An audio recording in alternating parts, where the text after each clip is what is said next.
Oh, all right, all right. What's going on? Welcome back to another Thursday night hang here on the Own Live channel with our coffee and cigars live stream. How you doing? Hope your week has been a good one. We're back again here in the garage where I was actually kind of hoping that we were going to be outside. I was thinking we were going to go outside because earlier today it was pretty nice. Like I think close to 50. Like I was actually outside working, tearing apart some pallets that I picked up. Here's a tip: don't buy pallets. It's terrible. It's a terrible, terrible thing that we have that I do, and it's like it's just difficult work. And if you use these like pine pallets, right, the pine like easily tears, and it's like oh you don't get as much usable stuff, and then the nails break when they get all rusty, and you're like oh gosh. Then you get the oak ones. The oak ones are kind of worth it, right? Because you get this big, thick. Hopefully they're about this thick of oak, so it's kind of nice. And then if you surface it, you can get some nice stuff out of it. So I don't know. Oh, live viewer comments show up on StreamYard. Oh, yeah, we know that. George is with us. What's going on? I'm patiently waiting to start. Just about to light up a Tatuaje Escasos. Ooh, I like that one. And sip some old school Yellowstone BB. Oh, BB or BIB. Glad to be back. We're glad to have you back after all the football is over. Good to have you. George Shem is with us as well. And Bryant is up in New York. Good to be coming down this weekend, right, Bryant? So if you might not be familiar, we're having our well, not the very first. We're having a get together. We're having I guess what you'd say a meetup at Capital Cigars, 2 p.m. this Sunday, February. I want to say September, February 16th. So come down. Oh, tomorrow is tomorrow is tomorrow is Valentine's Day. Oh my gosh, I got to get ready for that. Mom is booked already. Yes, that's right. You're at the Marriott, if I remember correctly. George says, can't wait to finally get to Capital. Excellent. We're looking forward to having you there. So, let me know when you get to town and we can maybe do something a little bit earlier or whatever, or just go there too. But definitely by 2 p.m., I will be there. I'll probably come down to the Rockville area a little bit early because, there's a wood shop there. I want to go check it out. I typically will go there. Like maybe I'll go there around 11 or so and then come down or whatever. 11 that means I'm probably there for like 2 hours. So it takes me a while to hang out there. Anyway, so yeah, this Sunday, 2 p.m. is the official time at Capital Cigar. There's a lot of wonderful cigars there and should be a really nice time. Yeah, I've got some stuff for you guys as kind of like giveaways and yeah, we'll bring some bottles and some smokes. Of course, there's lots of cigars to buy there. The collection there, George has created a selection there that is unparalleled. And if you wanted to try, like you've seen me smoking a couple times these Mirafels, they have those, or I presume they still have them. I'm pretty sure well worth the try, well worth the effort to try those. So definitely looking forward to that, to seeing you guys all there. Tony, how's it going? Good to see you with your Diet Cherry Pepsi, I'm presuming. Yeah, and we're looking forward to seeing you down there. All right, good, good. So today, like I said, it was kind of warm. It was like 50s, I think, and I was, some of the pallet pieces just didn't work, so I'm just tossing them as firewood. So I cut them up. I was like, okay, I'm just gonna burn that. I was thinking, I'll burn a fire for tonight. And then just as the sun started going down, like around 5, 6 o'clock, it just nosedived the temperature. And I was like, oh, this is too cold. I'm not going outside. It's like 30 degrees outside. So we're back inside here. The heater is on. And now the heater is on the other side of me. I'm trying a different orientation to see what is happening. See if I can get something different here. Tony says, I'm having a West Tampa Circle of Life. And of course, the Diet Pepsi. Excellent, excellent. Devin, man, how are you doing? How are you doing down in Florida? How things? How's your week been? What are you smoking tonight? I'm presuming you're having a nice time outside. I presume it's nice weather. I always think it's nice weather in the nice parts of the country, right?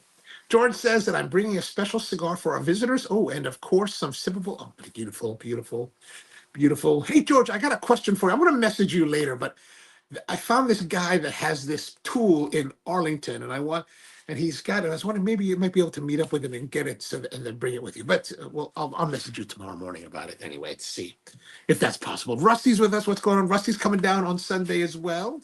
Hopefully the weather's gonna be nice. I hear the weather. I just saw Justin Burke, who's our local meteorologist, on Facebook, and he's like, it could be a wintry mix on Saturday. I was like, what's that mean, a wintry mix? Haven't we had enough of wintry mix? Leave, no more wintry mix, no more cold weather. Let's just move on now. Let's move on now. And thanks, man. I appreciate that. Thanks. And we're gonna move on. We're gonna move on with that. We're gonna move on. So today, like, oh man, the heater is very fierce, right? It's a 30,000 BTU heater, and I've been wearing this puffy Patagonia lately, and I'm always kind of concerned as I get closer to the heater. Like, could I melt this? Like, that would be a disaster. By the way, speaking of which, if Rusty says 2 to 4 inches snow on Saturday, turns to rain on Sunday. Oh God. Well, hopefully it won't be too bad. Hopefully it won't be too bad.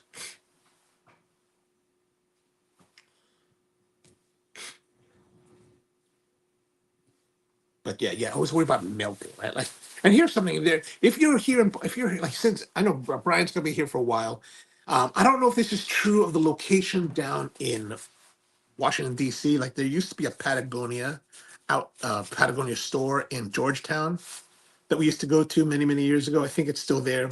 They probably have another store, but here at the Baltimore Patagonia, which they opened a few years ago, in the back, they have an outlet area that they have heavily discounts. So if you happen to go at the end of the season sale and you get the outlet stuff is already discounted. Then they put the end of the season sale on it, and it's like super discounted. So this jacket cost me like $30. I don't know how much it would normally, but I was like, oh my God, $30. I was like, shh, I'm taking it.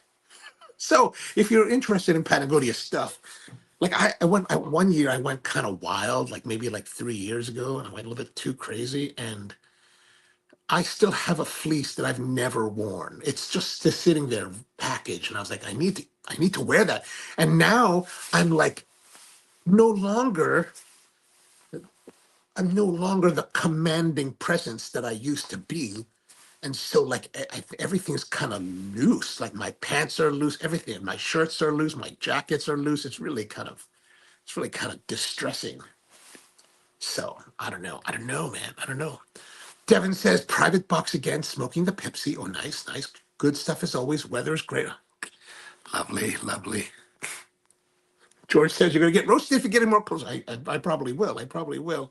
And Devin says, hopefully it's not flammable. Hopefully. Well, I mean, this is this kind of like synthetic material. I mean, I don't know. It should be all right. Like, well, then again, Patagonia's for like mountaineering. Like, there's not much fire happening in mountaineering. I should have gone to the fireman's store and bought a jacket there for this kind of thing. Rusty says, George, do you know what bottles you're bringing? Oh, so there we go. They don't want to get too crazy with the bottles. So no overlapping, no overlap. I'm gonna bring a couple as well. Would be good to know. All right. So speaking of bottles, like today, I'm feeling a little bit lazy, right? Normally we heat up coffee, we grind coffee and heat it up and all that. Today I don't feel like doing any of that. I just felt like, you know what? I was gonna do this like cold brew latte thing from Emma Chamberlain that I have in the cooler. But then I was thinking, you know what, for this today's cigar, I don't think that's going to be the right thing because I'm going to do something that we don't normally do here. So today's cigar is from Privada Cigar. Again, thank you very much, Mom. Very, very kind of you. So what this says here, this says archive, right? Evidently, there's very little information about this cigar online. Like, there's like two iterations. There's this one, and then there's a stubby one, and the stubby one has a Habano wrapper. This one has a Maduro wrapper. Evidently, it's a San Andres Maduro from Mexico with Dominican and Honduran tobaccos made by Privada or for Privada in Nicaragua. Evidently, maybe Bryant knows more about this than I do, but evidently there is a group of people in, I think, Japan, hence the name and hence the writing, called the Archive Club. I think they're called the Archive Club or Archive Cigar Club, and they're kind of like aficionados of the leaf, aficionados of alcohol. I think particularly scotches.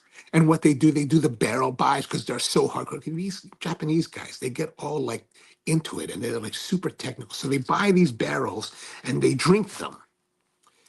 And they wanted to get their own cigars. But if if you go to manufacturer, like, hey, I'd like to make my own cigar, they probably want you to make 150,000 cigars, or at least 10,000. And 10,000 cigars is a lot of cigars for just a group of guys. So evidently they went to Brian of Privada, and they were able to have him make a cigar for them. And this is what it is. So it's those things: Dominican tobacco with Honduran tobacco with Mexican San Andres of Maduro wrapper made in Nicaragua. So that's what we're having today. We're going to try that. George says that ain't a Maduro wrapper. That's what I've been told. I can only go with what I've been told online. Maybe it's not a Maduro wrapper. Maybe just San Andres from natural. I don't know. I don't know. I don't have a lot of info. I don't have a lot of information on it. It's really terrible. The other one I'm sure is a Habano wrapper. That's smaller that I've seen. George says, I plan to bring a bourbon, but not a hazmat version, and then a rye, but not quite which sure yet. Okay, good. Devin says, I smoked the Escasos Lancero a few days ago. Great cigar. Ooh, that is a nice cigar. That is nice. I had the Escasos N, which I really like. The Noea, the smaller one, the Corona. Oh, the like petite Corona. I love that one. That was so nice. I finished the box finally. George says, funny enough, Devin, I'm actually smoking the Lancero tonight. Oh, it's my second favorite size. Awesome. Okay, so because this cigar, they say that it's supposed to be, so these guys are like, it's called the Highland Maduro. And now, and the reason I'm saying it's the Maduro is only because this is the only cigar from this labeling that I have found other than that stubby one that's the Habano. So I'm presuming that this has to be the right one. Now, I could be wrong. Maybe Mum will tell me if I'm wrong. But yeah, so because this is supposed to, so the idea that the Highland cigar is that it's supposed to pair with both either Japanese whiskeys or Highland whiskeys. Now, I know nothing about scotches and whiskeys. I really know very, very little. Like, I drink some Japanese whiskeys. Like, I remember years ago, I used to buy the Hibiki 12 year because it was very nice. I really liked it. And I used to go to the store. There's one store in Ginza. There's like an alcohol store. Used to have it. And they would have it here too. $30 for a bottle. Perfect. What more could you ask for? A great tasting whiskey for $30. Fantastic. Now it's what, $100? Like, it's terrible. Like, I can't even think about buying it now. It's like so crazy. So when I was in Tokyo last year, I'm like looking around. I'm thinking, what can I buy? What might be the new hotness? And I don't know if I bought this in Japan or not. No, I did not buy this because it says sole U.S. import. This one is called Kaiyo whiskey. I don't know what Kaiyo means, but it is a Japanese Mizunara oak, the peated chill filters. We got this to try. We're going to try that. And then I also picked this one. I picked up This one I picked up at like the Lawson, the 7-Eleven type store. I think I picked, or maybe I got it at the Don Quixote. But this was cheap. This was like the Hibiki was many years ago, like in 2015. Like the Hibiki was pretty cheap. This is called the Riku from Fuji Gotemba Distillery. Non-chill filter. So we're gonna try that too, because this is supposed to be a cigar that goes with liquors. Tony says that the Escasos Lancero is also one of my favorites. Everybody loves the Lancero. It's a great cigar. Tatuaje Lanceros are some of my favorite goods. They're totally. Tatuaje makes really fantastic. I'm really a big fan of that. George says it's a bargain if you find Hibiki Harmony for under $100. Wow. Gosh. Still $100. My gosh. It's difficult for me to wrap my head around that one. It used to cost $30. I was like, oh man. But we're a coffee show, right? Coffee and cigars. So we have to do coffee with the cigar, or we have to do coffee at some point. So I was thinking, I'm lazy. I don't feel like brewing coffee. Let me just boil some water. So I boiled some water. I got some hot water here in this Stanley. And since I didn't feel like brewing anything and I didn't want to use this latte-based thing that's all milky, I thought that I would get my cup. and we would make, I don't even know what this is we call, a toddy of some sort. But I found my fortified coffee liqueur from August that we made in August, starting in August. This is the Perla Negra from Spur Coffee that has been infused for at least a month in, this one was with Tito's vodka. And I believe it says fortified because I think, oh yeah, you can see it here. I put sugar in it, so I sweetened it. And as you can see, it's still not. George is asking, is that goji whiskey Kojima? I do not believe it is. It's not really goji. It's called the Fuji Gotemba. Fuji Gotemba. So rather than koji, it is Fuji Gotemba. So what I'm going to do is I'm going to take this and I'm going to mix it up. Mom says I'm looking for the information. I was looking online. I finally found a 4-year-old video by Jeremy Sears, Siers.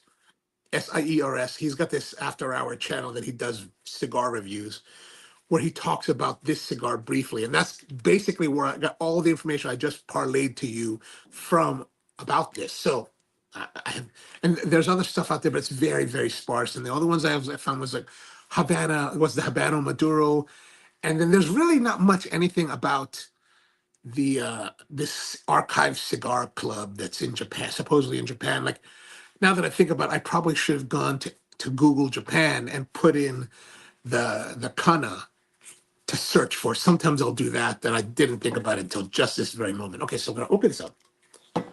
Oh, I think good Lord. Wow, this will not open.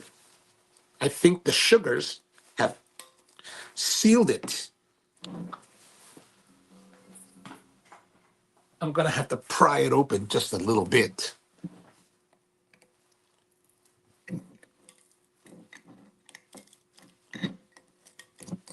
Oops, don't want to damage it.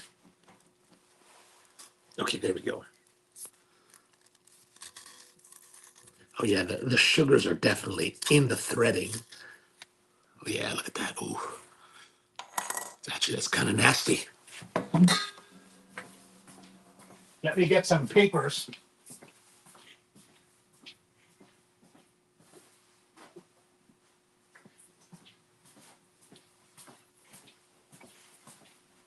But I guess overall, it's not so bad because it's cold, but it's not terribly cold.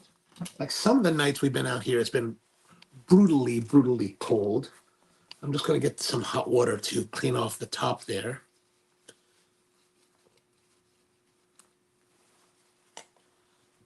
Ouch.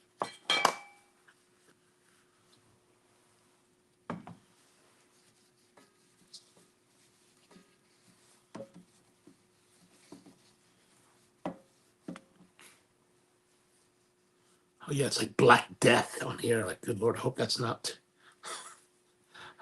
some kind of like fungi. That would be unfortunate. But there. So I'm going to take a little bit. I'm going to pour some of it in here. It's probably too much. So I poured a little bit about that much in there, right? And now I'm going to add the hot water. The hot water.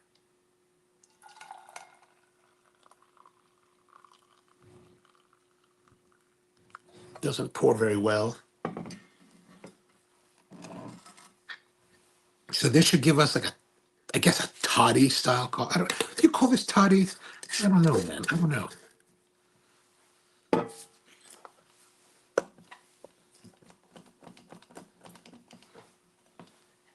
Oh, look at this.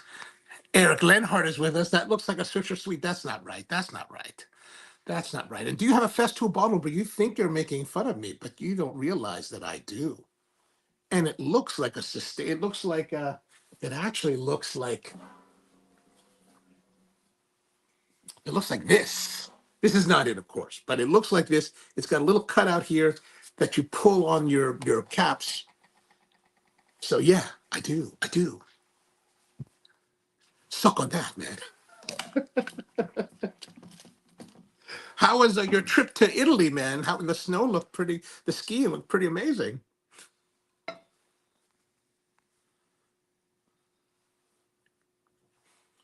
George says, I suggest you taste the liquor with some water before. You mean this liqueur or the actual whiskeys?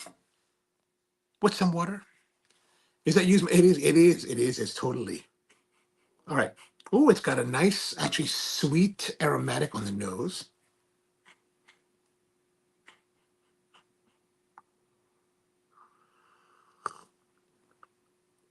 Oh, and very sweet. It's actually very sweet. Actually, probably too much concentration of the coffee liqueur, but it's quite nice.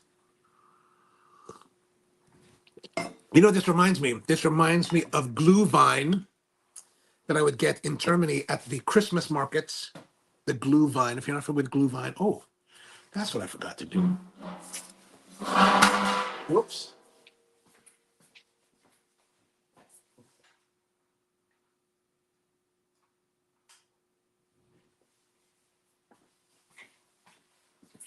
This should be a little bit better.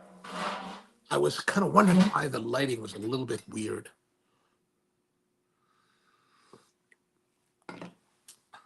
George says a toddy is a spirit added to hot water and some simple syrup, usually with some citrus juice squeezed in as the last ingredient. So this would be similar. So we've got our spirit, the coffee liqueur, that has been fortified with sugar. So kind of like simple syrup, but no citrus. But it does have a very, actually, this has a very nice flavor. A little bit of fruity, but it is pretty concentrated. Like I want to like dilute it, like add a little more water. Is it time to, can I add more? I can add a little bit more here.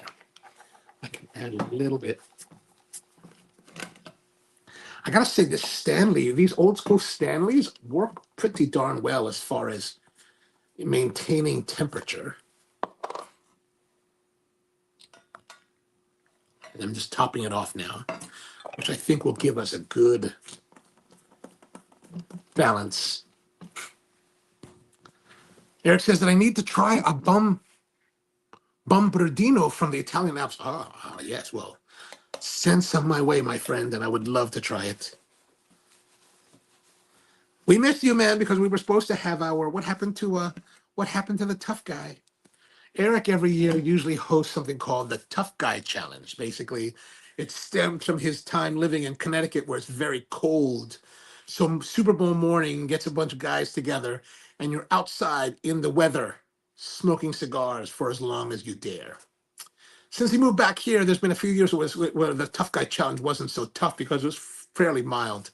But I think this year would have been pretty good, pretty good. All right, let's go to our cigar. The archive cigar from Privada. Like I said, I believe it's made for this archive cigar club in Tokyo or somewhere in Japan, where they are really big into whiskeys and they wanted to have a cigar. And so they went to Brian and had them make him a cigar. Supposedly, my understanding is that, based on what I've read or just what I've seen on the internet, this is supposed to be, I guess, a Maduro. George Brightman says it is not Maduro. It doesn't really look that Maduro-ish. I mean, it looks fairly light. I don't know what this is. But supposedly San Andres Maduro, designed for Highland type of scotches or Japanese scotches with Dominican and Honduran fillers and binders and Nicaraguan produced. So kind of, if you look here, it looks kind of splotchy, the wrapper, right? Like it's interesting. Like kind of like a burl, almost like a burl right there, right? Like a burl. You know what it smells like? The dry smell here is like Tetra fish food. Actually, very much like Tetra. Like it's like if you took the Tetra fish. If you had tropical fish when you were young, and you had the Tetra, and you smelled it, that's exactly what it smells like. Wow. I don't know if that's a good thing or bad thing. It's definitely a notable, perhaps a little bit strange thing. So let's do a cutting.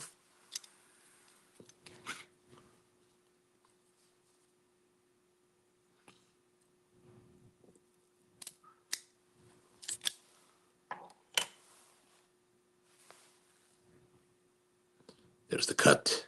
Is that working? never mind.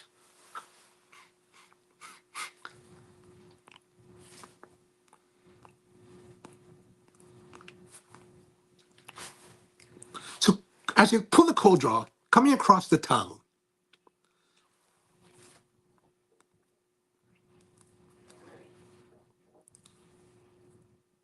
it is essentially what you would expect if you were to roll up Tetra fish food. It's kind of tastes what you would expect from that.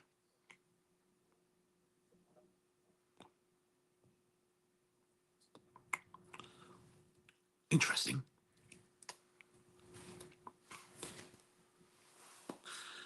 George says, okay, so you have a mislabeled cigar with a disease wrapper and it smells like fish. We try anything on this show. We're not prejudiced.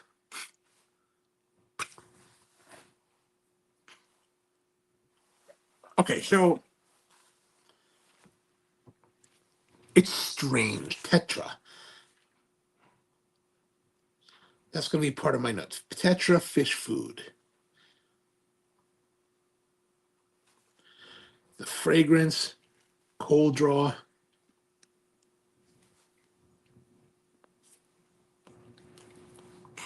It's kind of strange. George says, methinks this is cigars perhaps at a quartet. Well, we're going to find out. We're going to find out, right? We're going to find out. Let's see what happens. I'm going to have to say, though, it's 775 for good, plush. Like, I don't think it's necessarily bad. It's just different. It's different. Okay, so now to our lighting with our phaser.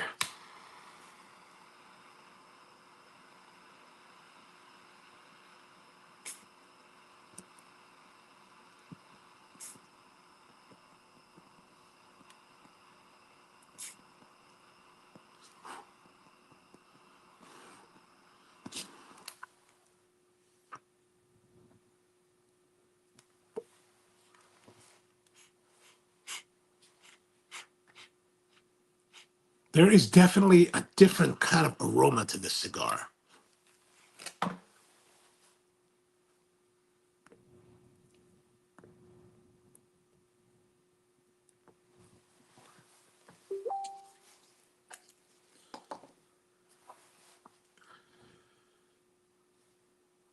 Huh. Considering the fish food descriptive, I think it's starting off rather mildly. FN87's with us. Big fan of cigars and a passion for coffee and coffee roasting. Awesome. Awesome. Welcome. I know you're from the coffee scene, but I never thought you enjoyed cigars. Oh, yeah, my friend. Totally. Totally. I've actually enjoyed cigars longer than I've been in coffee. George says, "Oh, I get it. You're supposed to smoke it as if it was blackened seafood. Blackened seafood. Hmm.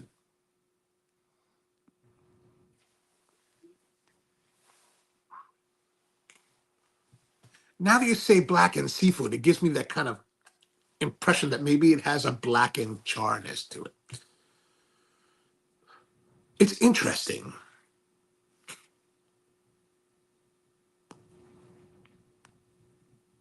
It's very different. This is unlike anything I've had,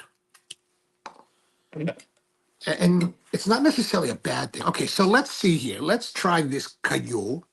We got the Cayo. Since this is supposed to be for the archive cigar guys, who are supposed to be big Japanese whiskey people. This is Cayo whiskey, Mizunaka oak aged. I guess it has peat. The peated means that it's on peat, unchill filtered. I don't know what that means. Unchill filtered, like not chill filtered. So hot filtered.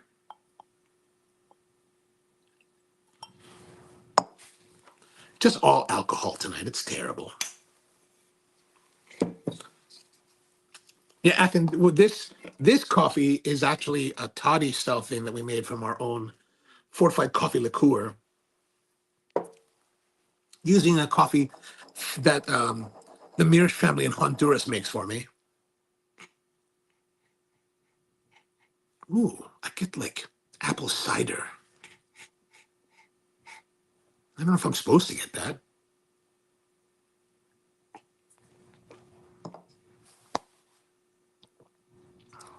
The burns.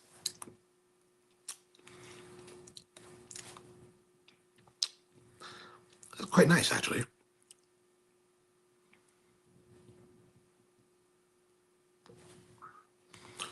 Huh. This kind of appley, cidery kind of like flavor from this whiskey. And this actually pairs nicely. And George is asking, is that cup from your donut run this morning? It is. It is. It actually is the same cup. See, D happy or Do happy. The Shipley's donuts, not bad. Not bad. I'm just quite disappointed that we were not able to get to the Arundel. I had a guy comment on the video today. He's like, "It's your fault that you didn't go there early enough." And I was like, "You're right. It totally is. I should have gone there like 7. Now I know. I'm like, oh man."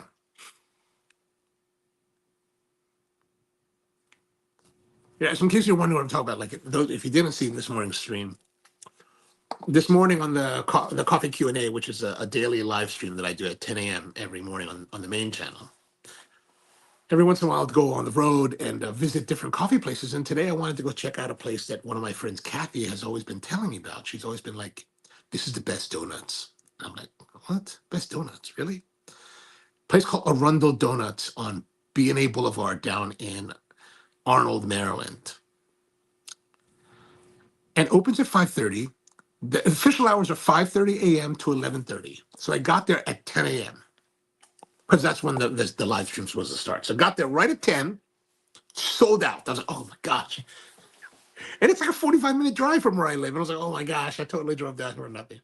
So we ended up going to a panaderia, a place called Cinco de Mayo, which is a Mexican bakery.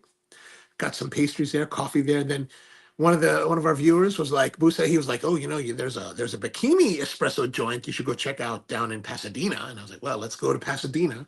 Went to Pasadena, and then the girl that was working in her 90, she was like, are you looking for donuts? You should go to Shipley's. So we went to Shipley's, which was right across the street from where we started at Arundel Donuts.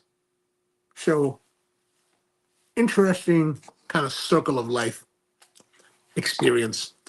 Athens says, awesome. My first coffee roaster was a B-More years ago, and now I own a Nucleus Link roaster. Oh, that's awesome. That's awesome. I love those are very nice little tiny roasters. I hope you like that one. I hope you like it. George says the whiskey is supposed to be peated, so apple cider is a surprise taste note. Ah.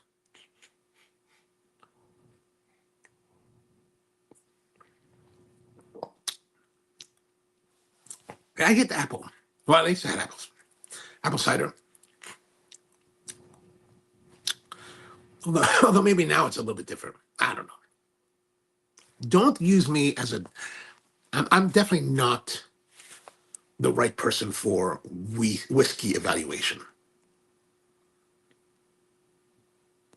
But I have to say, the pairing of these two is actually very pleasant. It's very pleasant. I like it.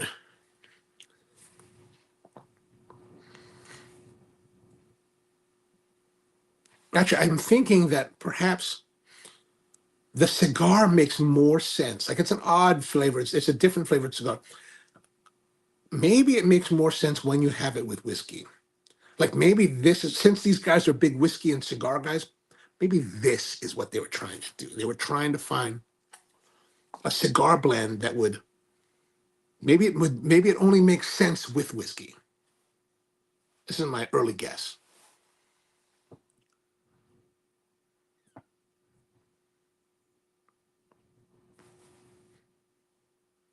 But the characteristics of the cigar are very different than what we're used to. Like it's very, very different. I think most people probably would not like this, but I'm interested to try it.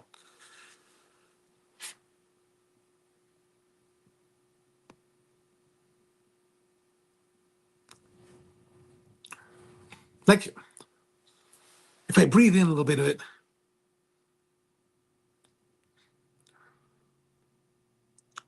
yeah, it's so different. It's so different. Athens Jonathan says, I smoked that cigar when I had a subscription from Privada back in 2021, 20 to 21.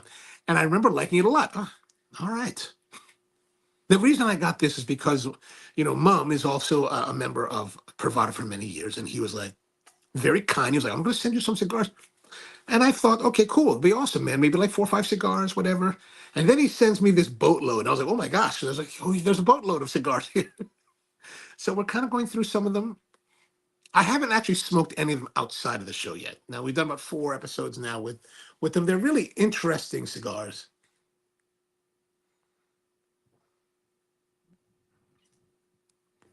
This one is a very much a different departure.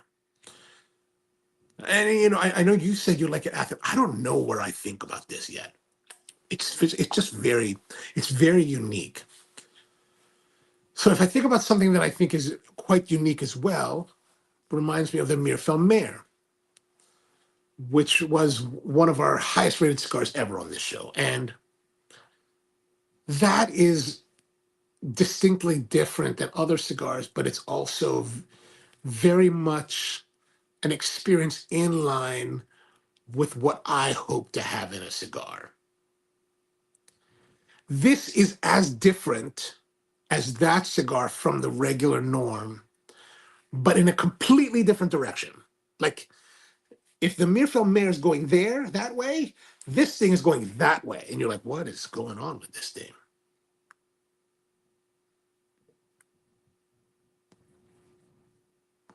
Like, honestly, there are flavors happening in that last, especially that puff there. I don't know how to describe them. They're strange. They're different. They're unusual for cigars. And I don't really quite know how to put a label on it.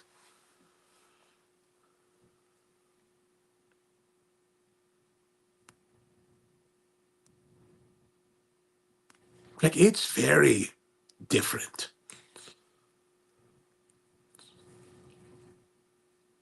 Strange. Weird, even. Like, we think about cigars today in modern times, we think about things like black pepper, spice, breadiness. What else do we think about but there's none of that. This is very, like, unusual. I'd be curious to know, like, really what kind of tobaccos they're using in this cigar to give it this odd, unique flavor.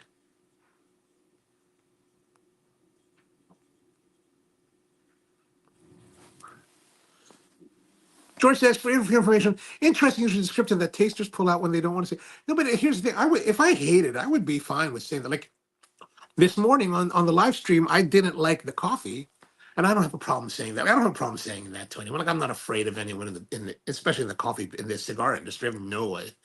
Like, what am I going to be afraid of? Someone that they're not going to like what I had to say on a show that, that people watch? Like, no. But so if I didn't like it, I'd be happy to say that I didn't like it. But this is just different. It's very strange. It's very unusual. It's very outside the box that I'm usually in. And I think it's outside the box of what most people experience.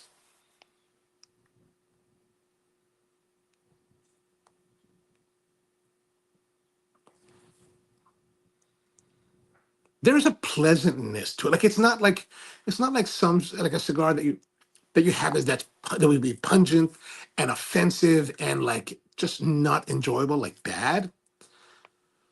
Like when I think of a cigar like that, I think of this cigar that I had while I was in Mexico. One year I was in Veracruz.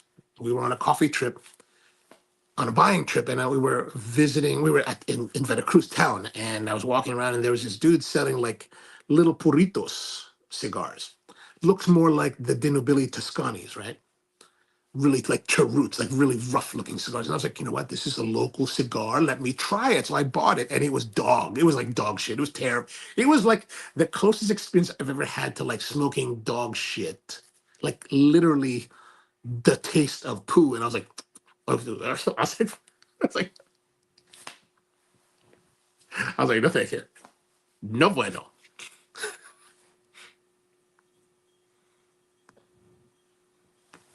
Devin says, oh, I don't know about strange. I've gotten honey notes recently. You mean on this cigar you got honey notes? I haven't. If that's the case, I have not reached a point where I would say that I taste a honey note on it. I mean, I would hope so. I would look forward to that.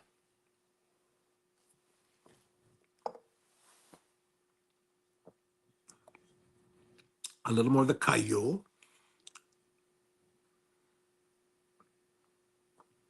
Like this is where this cigar is kind of interesting. Like I have a taste of the Cayole, let it go through, then puff. And the mingling of these weird flavors with the flavors of the Cayole is actually very pleasing. At the very least, it's very interesting. It's so different.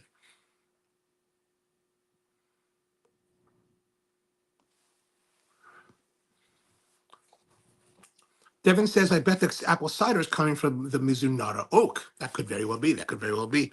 George Shem is having the Olmec Maduro from Foundation and the JW Black. Why am I not surprised? I'm not surprised. You're always good for the Nick Melillo cigars. It is a nice choice, a wise choice. That's a good play. That's a good play there.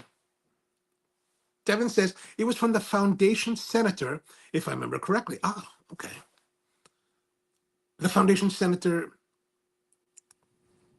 I haven't had. Oh, from the Foundation Senator. That's the one you're smoking. Okay, gotcha.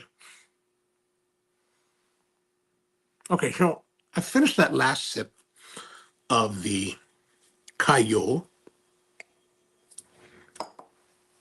and now trying to try this Riku. Now, Riku is actually more of a, I guess, more of a commercialized brand. It's actually made by Kirin Distilleries, the same that make the beer. So we're gonna try a little bit of that. There's, for those of you, there's a little bit of Japanese lady action right there, and the dude with, I probably should have like a grown out and put some glasses on or something. I don't know. But this wasn't terribly expensive. Like I remember it was fairly cheap. Like maybe it was $10. Here's the thing: you go to Japan, everything is cheap. Like it's really crazy. And when I was there last year, it wasn't the yen hadn't fallen as hard as it is now. So now it's cheaper for the dollar. But I think this is like $10, right? So we're gonna try that. Athens says Privada cigars are kind of hit and miss for me. I'm currently smoking Aganorsa Leaf Anniversary. How do you like that one? Is the Anniversary of Maduro the one you're smoking? Is that the one that's by? Is that the Eugenio cigar? We had the Eugenio cigar, which is named after their original taster Eugenio Ramos, who actually I knew pretty well, and he passed away quite a few years ago. And they made a cigar in his honor, which is supposed to be his personal like blend. Unfortunately, the one that I had did not perform very well. So it was a cigar that I really wanted to love because I love the man, and I was like, oh man, I can't. And here, that's a good thing. Like I love the man, I knew the man, and I couldn't hide the fact that I didn't enjoy it as much as I wish I did, and I really wish I did. Miguel's with us, man. Hey, Miguel, how are you, man? How are things out west? Hope you're doing well. George says, to Devin, my personal reaction to Mizunara cask whiskeys typically depends on how long it was in them, since it's so tight that it takes much longer to introduce a change to the distillate. Oh, I didn't realize that. I'm not heard, I wonder what Mizunara oak is really like. Is it similar to American white or French? I know, man, we missed you. Good to see you, though. Happy New Year. See, we missed you. We've all missed you, right?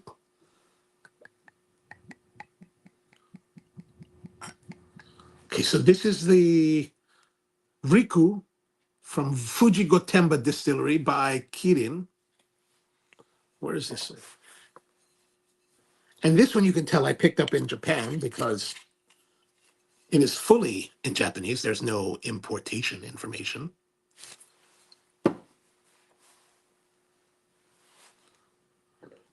There's our...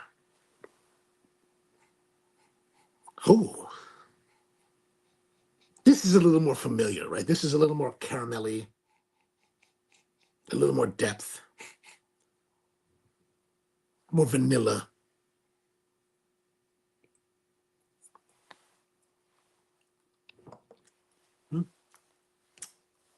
Interesting. Interesting. Athens says it's not the Arsenio, it's the one that has the black and silver band. I didn't like the Arsenio. Oh man, I know. Gosh, it's so you didn't like it. I wonder how accurate that cigar was to what Arsenio smoked.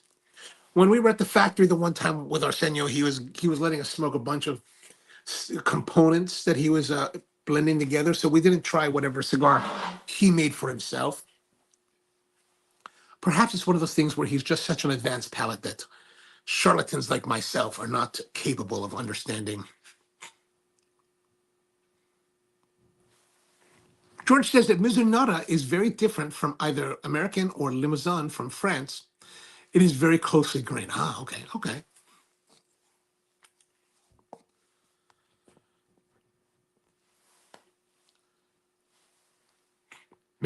George says, Miguel, fantastic choice. Love the Dalmore.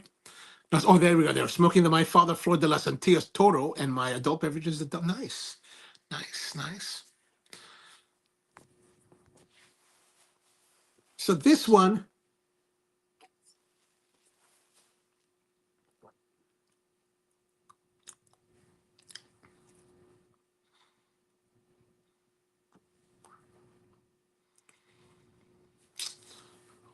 okay. So the Riku with this archive is okay. It's fine. It's fine. There's nothing wrong with it. But it doesn't have the same what do you call it, synergy that the Kayo has. Like for whatever reason, this Kayo, maybe it's that Mizunara oak, has a much more interesting reaction. Like there's no real reaction in my palate between the Riku and the cigar. It's just there. It's just there, just kind of going together. But the Kayo, man, it's really something. It's really interesting then.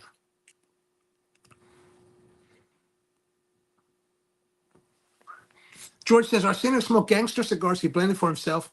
Big boy stogies that put hair on your chest. I don't doubt it. I don't doubt it. But they say that cigar's supposed to be his personal blend. I was like, though I wonder, like, it has been how many years since Arsenio has passed, and did they really know? And it's one of those things where I think that if you're a master blender and you're putting together cigars for yourself, you may have a written recipe that you have somewhere, but that's probably not what you're doing. Like you're probably adding whatever you feel at the moment is really great and just kind of doing it on the fly so to satisfy your own personal tastes.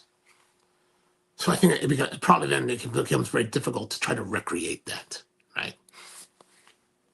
George says, I think Rico is a salaryman whiskey for men who miss their train home and need to get blackout drunk.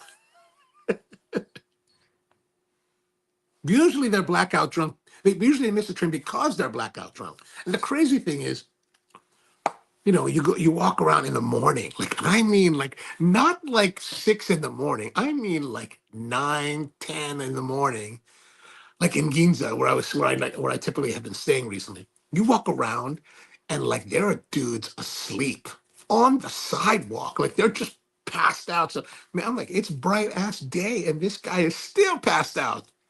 Like they party, those salarymen party very, very hard.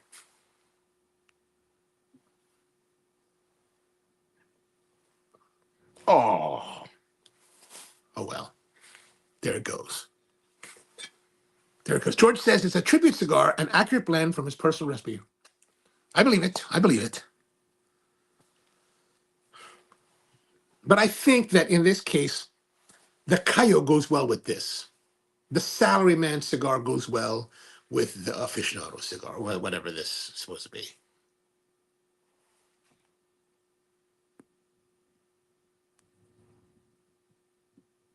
Honestly,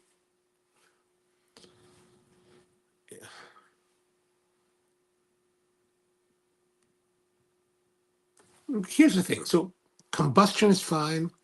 Draw is great. Burn has been fine, fantastic. Everything has been fine.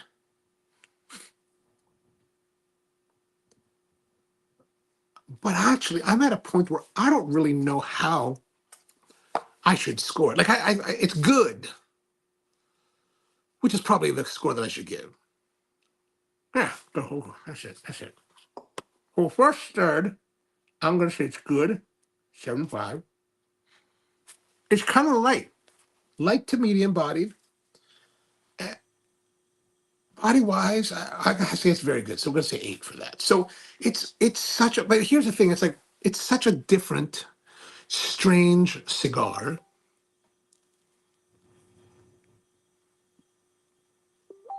And I don't really know how what. I'm actually struggling to figure out what really is an accurate assessment for it because it's so different. It's so different.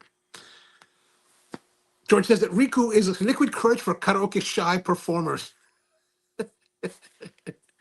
And Miguel wants to know, Miguel, is the Dalmore cigar, is your Dalmore the cigar blend by chance? Ah, that would be interesting.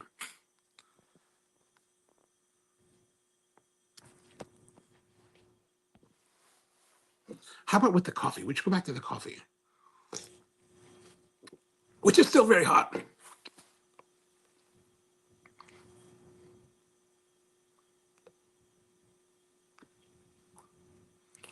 But the fortified aspect doesn't really.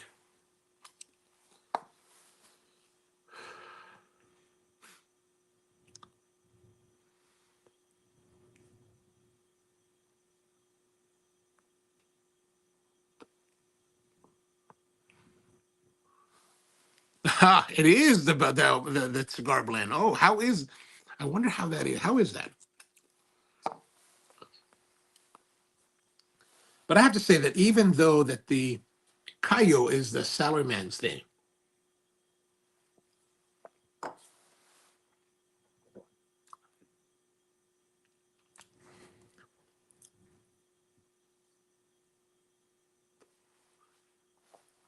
I think it does go better. I think it's, well, that's not bad. That was kind of like oranges. I think it is better. This cigar, I think, goes better with the Rico, the Cayo, with the Cayo, not the Riku.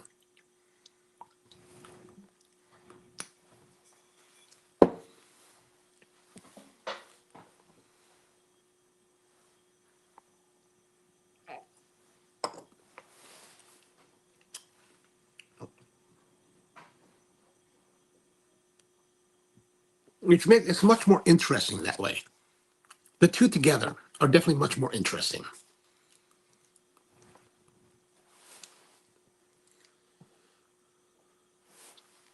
George says, I think we should assemble a selection of cigar blend whiskeys to evaluate using a control cigar. Oh, I like that idea. I like that idea. Although I don't know if there how many, like, I'm not familiar. This is where I'm deficient. Like, what are the different cigar blend whiskeys that are out there? Like I said, I'm not really well versed in whiskeys.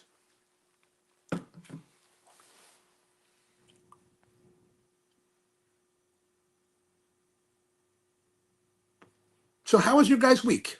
Pretty good? Now, some of you probably watched the Super Bowl.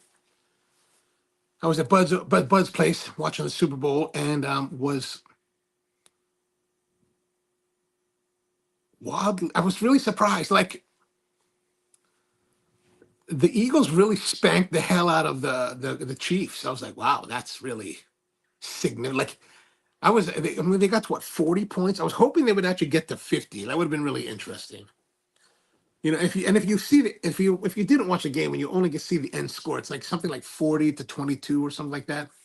So it doesn't seem like a terrible blowout, but they only scored those at the very, very end of the like the fourth quarter where there was really no hope of them ever winning. And I was like, man. But they were just dominated the whole time. And I was like, wow, this is really.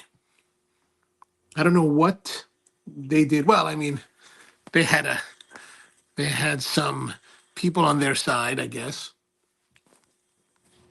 Devin says, my rule of thumb is light with light, but oily whiskeys usually work better if paired right. Oh, okay. Oily whiskeys. I'm not familiar with that could be. George says, on Sunday we can purchase whatever we want from the Humidor, correct? Yes, absolutely. Absolutely. I'm gonna. I mean, I don't know, but it's normal business hours, so I presume that it would be fine. George says we needed a team of volunteer tasters for that project. There are at least 7 to 8 bottlings from. Oh, all right. We should put together a panel. That would be kind of interesting. Athens says that Old Elk Cigar Cut is a fantastic bourbon. Oh, I'm not familiar. I might be going. I'm trying to decide. I might be going to this event in Kentucky at the very beginning of March. It'll be across the river from Cincinnati. I forgot the name of the town, but it's right across the river. And I was thinking maybe I should go check out some. No, I mean we could go maybe do some whiskey touring. I don't know if I'll have the time, but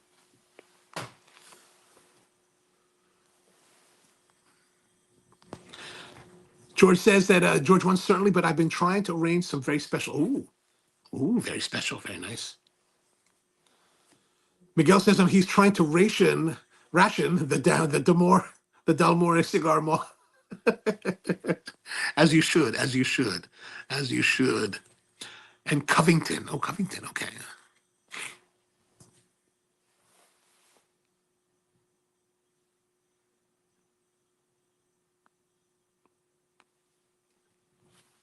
One of my friends, she moved up to Philadelphia, and then she's like, I don't know if I should be rooting for the Philadelphia Eagles. I was like, you're from Baltimore. You should always root for the Ravens. Eagles people are animals. They're animals there. They burn their city, whether they lose, they burn the city. When they win, they burn their city. And in true form, they did not disappoint. They burned their city.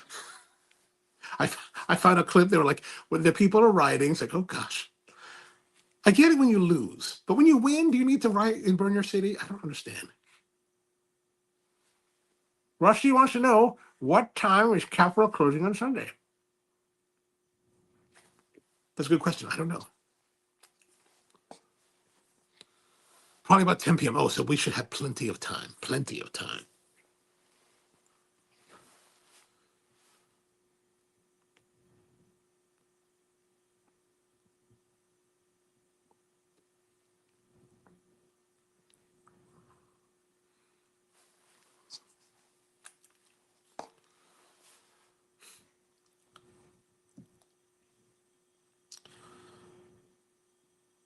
It's it's gone from strange, interesting, and right now it's a little bit benign. It's kind of like mellowed out, and I'm not really sensing too much. Or maybe I've been drinking too much for myself.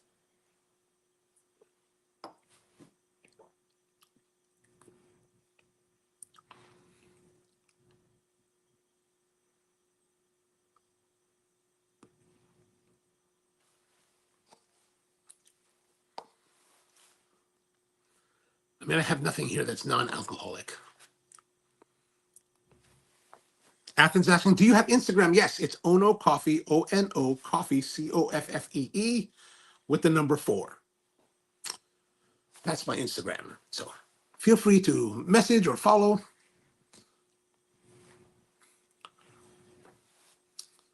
George says, what you mean to say is that it's bland. It's definitely mellowed out and like become very, it doesn't have the same dynamism that it did earlier on. Rusty says, I fear for Philly tomorrow because of the parade. Oh, I think they're finished with the rioting, right? Or maybe, will they riot at a parade? Yeah, maybe they will.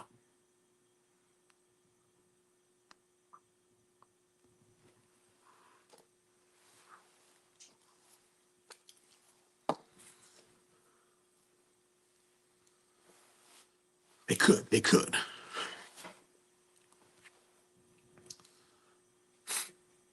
Now I feel like it's a little bit,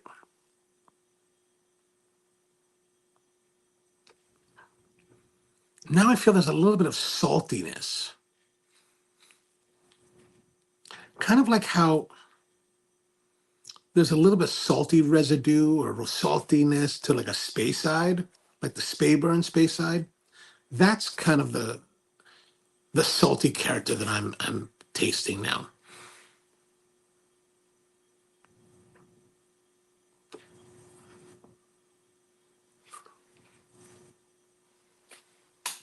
George says on Sunday they were. out of uniform joining the. You mean the police were out of uniform joining the riot? Athens says, I just followed you. Excellent. Thank you very much. I'm from Virginia. Are you from Baltimore? I am. I am. So if you're down in Virginia, come join us on Sunday at Capital Cigar, 2 p.m.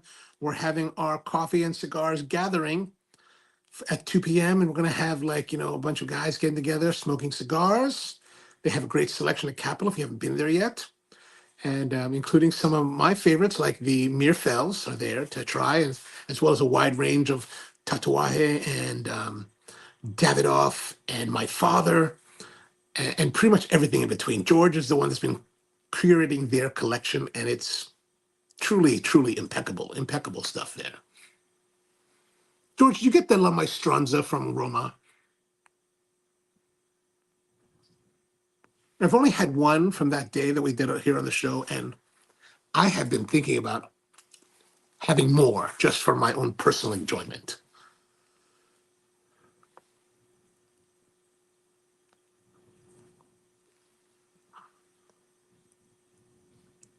Yeah, definitely kind of a salty space side kind of note to the cigar right now. So we had a moment that was relatively benign for just a very brief moment, and now it's starting to change a little bit. Plenty on the shelf. Excellent, excellent.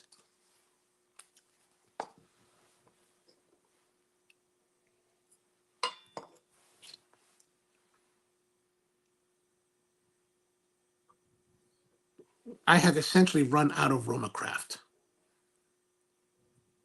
Like I still have some older cigars that I've been collecting, but I'm pretty much out. Like I pretty much have almost nothing left. Like I have one more Timeless or whatever, the Time Master or whatever it is, and then I have one more of the 2014.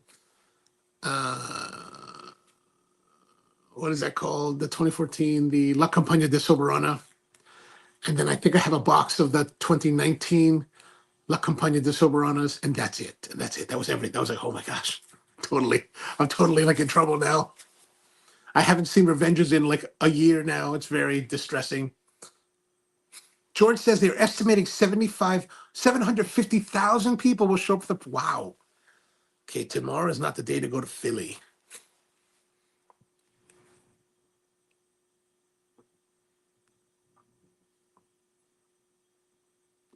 I mean, they did do a great job. I mean, that was really, they really were outstanding, I thought. George says, join us again at Capitol for a visit from Sean when we do our annual Roma Craft party. Ooh, when is that happening?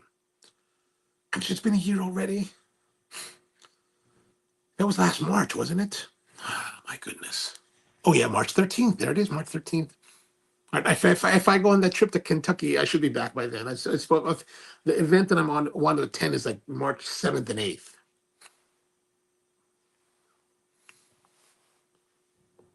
We're getting a little bit of burn issues, right? A little bit of unevenness.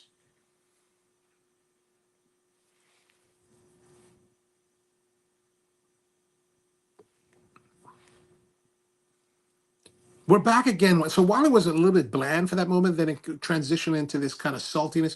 Now we're back to this kind of weird, strange. It's an interestingly strange cigar. It's very different. It's very, very different than anything I've been smoking.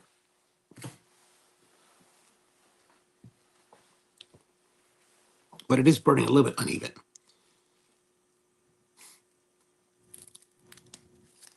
I'll take the band off.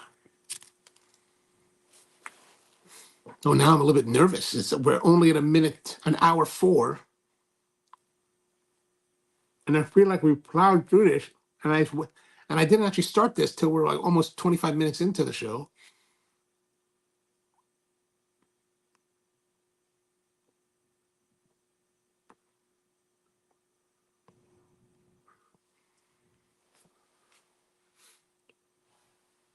But I gotta say, at least it's not too cold. Like we've had the stretch we've had for the last month has been brutally cold, brutally cold. I was really pleased to have some sunshine today and to get outside a little bit to do some things. That was really nice, especially since I was shoveling snow yesterday. It's like, oh gosh, crazy. George says, I'm switching to Elijah Craig Toasted Barrel Rye. Oh, awesome, awesome. And George Shem says March 13th is a Thursday. Oh, it was last time. It was last time. Maybe we can stream again like we did last time there. We'll see what happens. We'll see what happens. Or just come down and we'll all just hang out.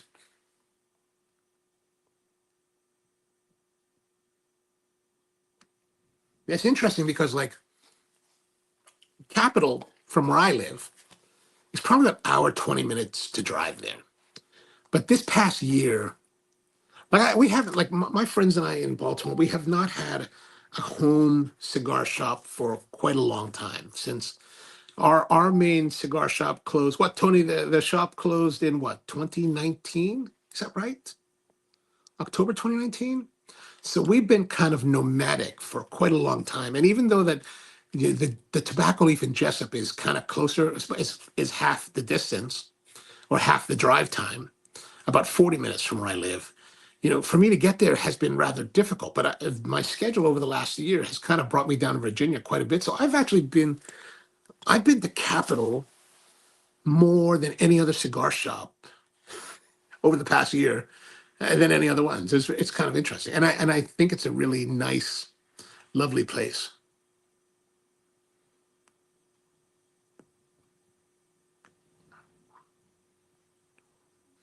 I remember going there back in the 90s when, what was it, George? It was the 90s, right? When Mike Copperman owned the place and started it. That was a nice space back then. And then eventually the guys from across from the White House, Drapers took it over. And then finally Pyam and the rest of the guys took it back a couple of years back now. It's been a couple of years, right? 3 years maybe, George? And it's been a very pleasant time to go back there. Very nicely done. George says, all are welcome at Capitals, always ready to roll it through. Awesome, awesome. Yes, Mike's then Drapers. Okay, perfect, perfect.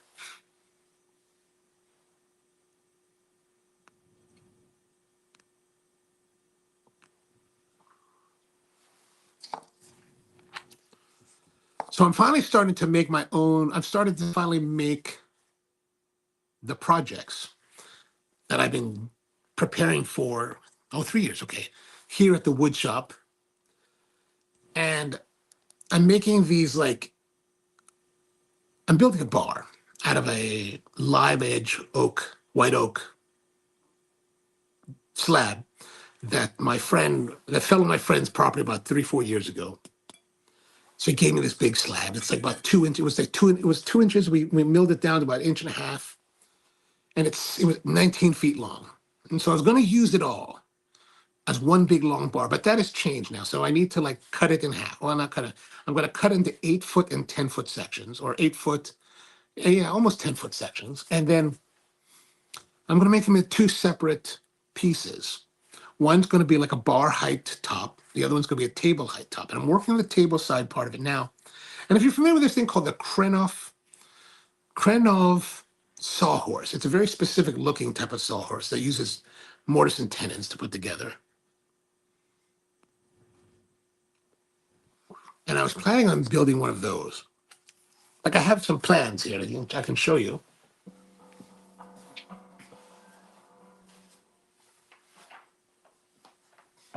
So it looks like this, right? You may be familiar with this. It's fairly simple design, mortise tenon joinery, as you can see here, which I've never done. Like, I have a domino. That's pretty much what I use. But this is, like, more advanced. So I was a little bit approaching with trepidation. But then then I dimensioned it out, and I was like, okay, so these are, like, these are what? These are the cross members are designed to be 27 inches, right? 27 inches across. I only need 15 inches. So I cut out the cross tops yesterday, and I'm looking at it, and I'm like, you know what? It doesn't look, if I did the two together, right? So if I did it like this,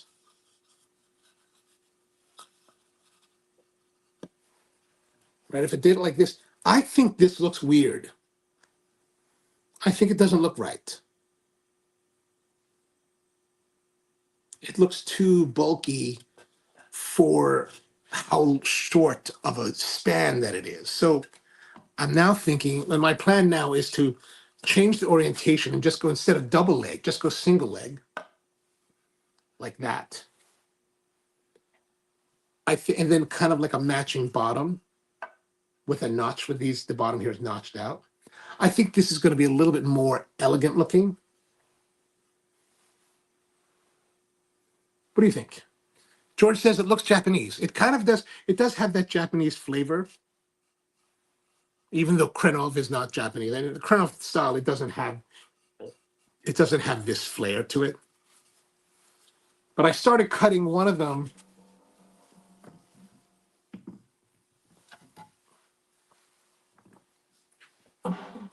yesterday.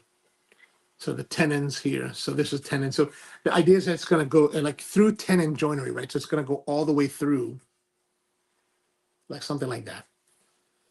So I'm still trying to figure it out. I am not the right person for this task, but we're going to persevere and go on. Oh, actually, it's supposed to be like this, right? It's supposed to be like that. So I'm still trying to work on that, trying to figure that out.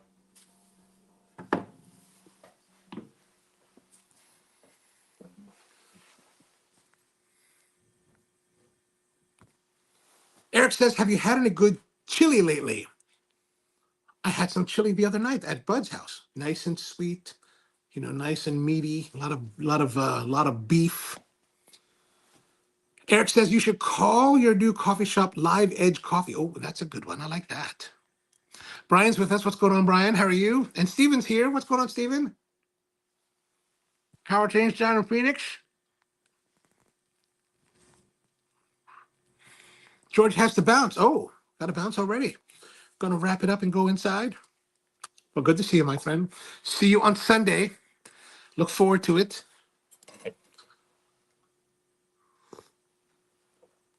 Oh, that is very sweet.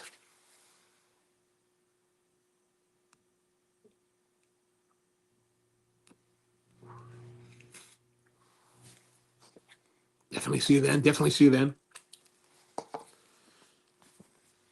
So that's been my project. And then one of my clients today was like, "Hey, what about we could?" I'm saying we're talking about like how ways to help them boost coffee sales. And they were like, you know, what about like doing? What if we put like whole bean coffee for sale? And I was like, we can put on the counter. And I was trying to think about what's a good way to like showcase that. And I was thinking, oh, you know what? I have this in my display case at home. This is something we produced about over 10 years ago for Fratello Cigars. And I was thinking, oh, this is what they had their box factory in Nicaragua make for the cigar. So it holds 3 bags of coffee.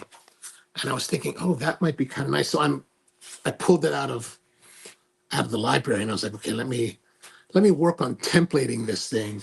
And then maybe we can make some of these for display at this coffee bar so that their customers can, you know, be right there by the register, right? Of course, it won't say Fratello, but I think that might be a nice little solution for that. So hopefully I got to get that ready. Try to deploy that by next week.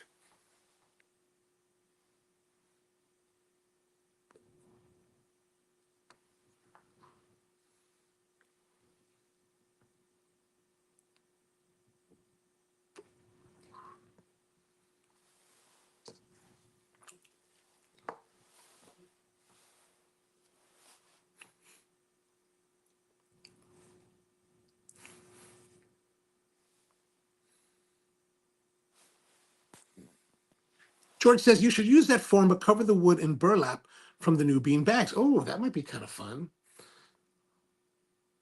Do I have any more burlap? The problem is that I have to. A lot of our bags lately have been coming in these like synthetic woven bags. I have to go look for that. I'm sure we have some somewhere. I got to look for them. But that's a good idea. I like that.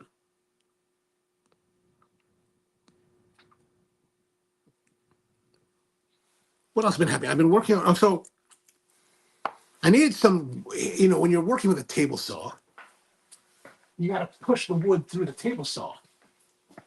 And What you don't want to do is you don't want to get caught up with your hands in the saw blade. So they have these push sticks, and so they also have like you can make your own. So I got some plans, and I made a couple out of walnut. I had some walnuts. I was like, let me play with this walnut because everybody loves walnut. So here's this one, has a little bit of a shoe here, so you can push the wood through it, right? The idea is that as you're cutting, it goes like that. And there's this design, and there's another one that has a handle. Looks kind of like a shoe, right? So again, it's got the little thing on the back, the notch, and you just push through. And I was using it yesterday. They actually worked pretty well. I was like, all right. Actually, kind of my first. I think these are like my first real like item projects. Most everything else has been like building carts here in the garage.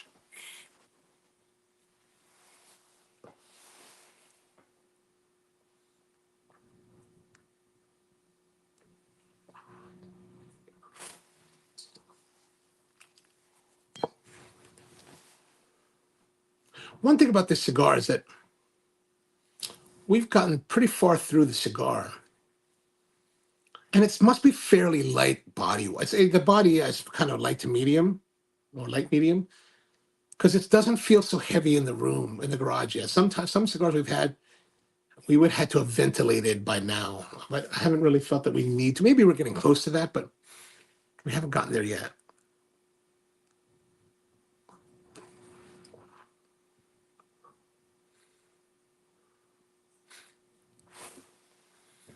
Eric says, how do you tack from coffee to wood? You know, we're just trying to find things to talk about. Coffee and wood goes together, right? Without coffee, there is no wood. Without wood, there is no coffee. I don't know if I mentioned this last week, but I found a guy within like 2 miles of my house who actually mills his own wood, and he has got all this selection of wood, and it's fairly cheap, like really like affordable. Like what people are selling like $8.50 and $10 a board foot. Like if you get the clear walnut, he's selling for like $6. And I was like, what? $6? I need to go there. Maybe I'll go there tomorrow. I'll call him up. Be like, Andrew, I'm coming over. Because I'm working on a table. I decided that I wanted to do a little table, a little side table, 16-inch side table, about 20 inches high, or 18 inches high. So I cut the form for it.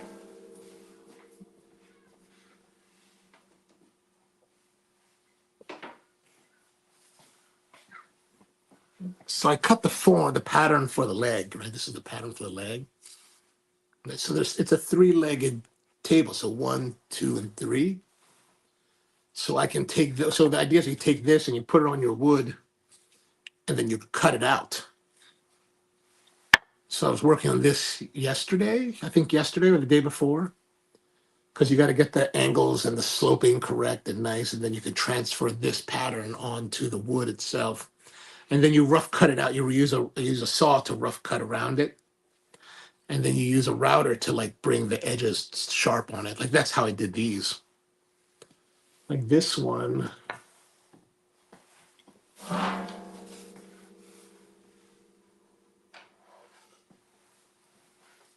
Yeah, so like for the example, these push sticks, as I destroy them over the years, I have a form for it. So you just put it on here, you glue it, you tape it on, and then you cut it out and use the router to round it up, you know, cut it out and finish it off. And then you shape it and all that. So kind of interesting.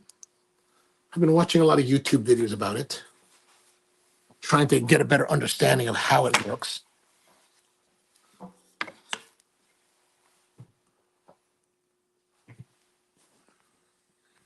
Eric says, can you make a pipe? Maybe.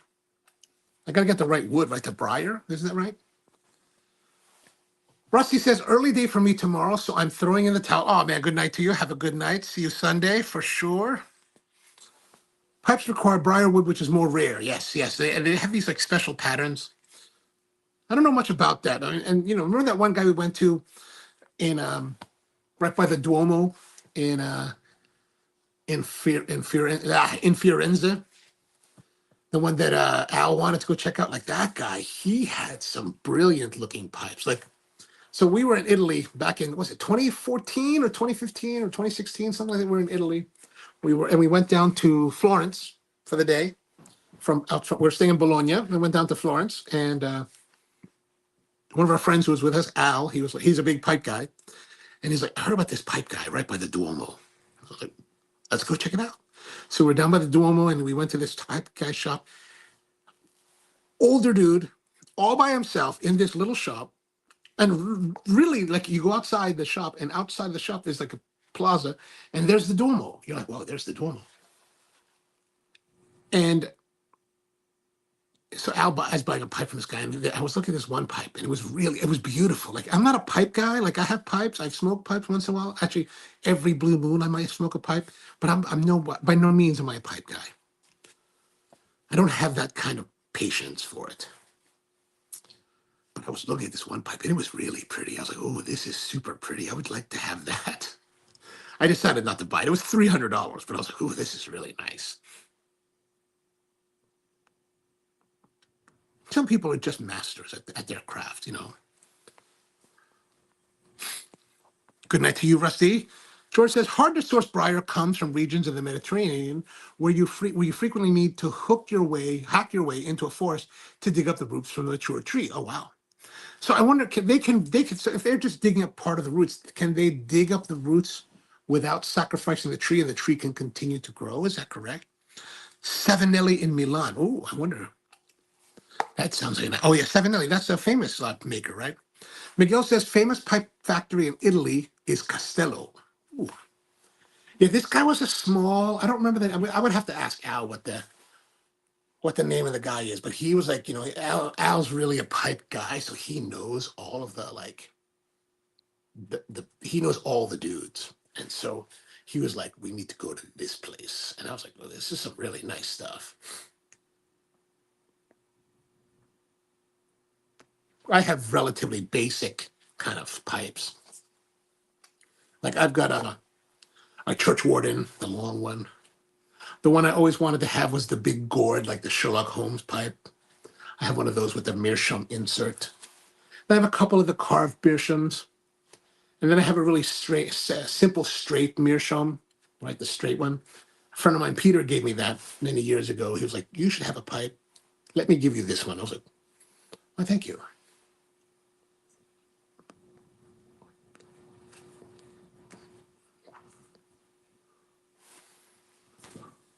George says, no, when you harvest the root, it's over for the tree. Ah, so you replant. Gotcha. Now, aren't they the briar trees that they're harvesting, aren't they pretty old? Like a couple hundred years old? Is that right? Is that correct? Someone was just telling me recently that the olive trees are like that. Like the olive trees, when you see olive trees take so long to grow and mature that they only make wood stuff from the olive trees after they've totally finished their life producing olives. And by the time you get the wood, it's like a couple hundred years old. And I was like, wow, really? I can't believe it. Tony says, Miguel, I feel like it was Costello. You mean the one that Al went to?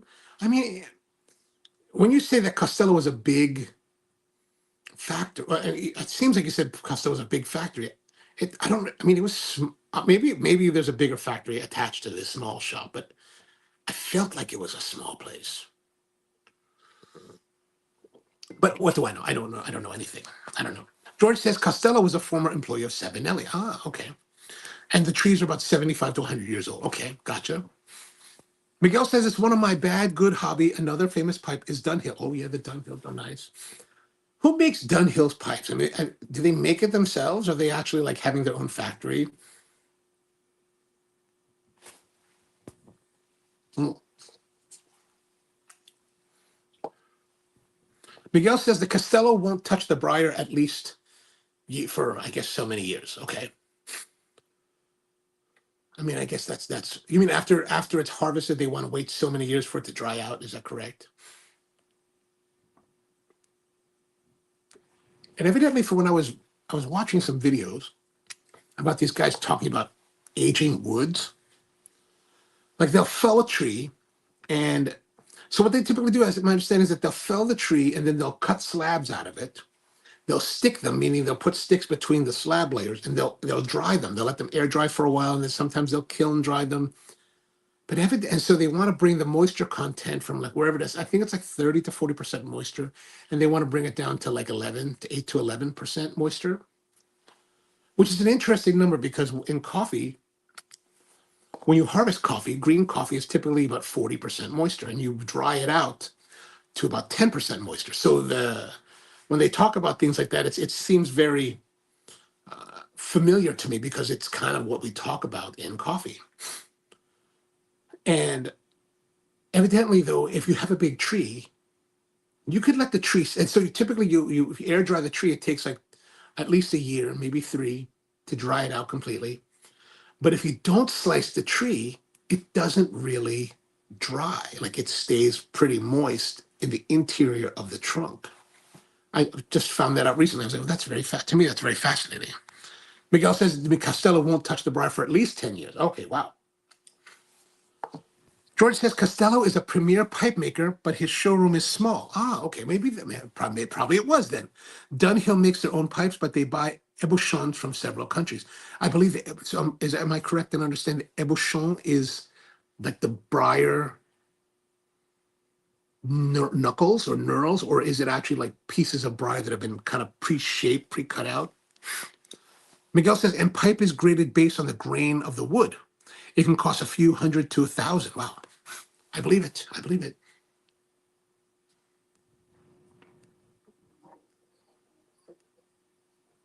Like prior to these like recent times with wood, my only real experience was when I was living in Hawaii. And we would talk about in Hawaii, there's a native wood there that's kind of part of the acacia tree family called koa. And the koa in Hawaii is a very rare wood already in Hawaii, and it's very prized. Even in the 90s, it was fairly rare. Like they didn't have enough growth, or they didn't have enough plantation to really last the next 100 years because there had been so much harvesting of it. But I remember in the world of koa, they have something called curly, which is the figured wood, and that's very desirable. Like I remember seeing a lot of stuff that I would see, and I was like, "Oh, that's really pretty." I think that curliness is very, very beautiful. That figuring is really.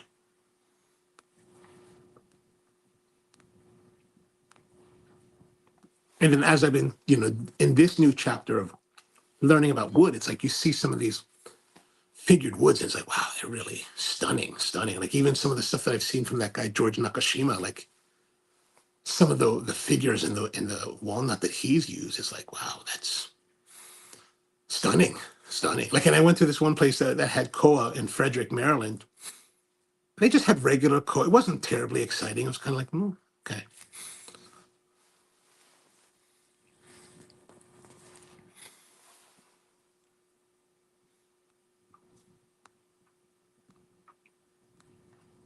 So right now, having a little bit of combustion issues, it seems like it wants to go out. So trying to keep it alive.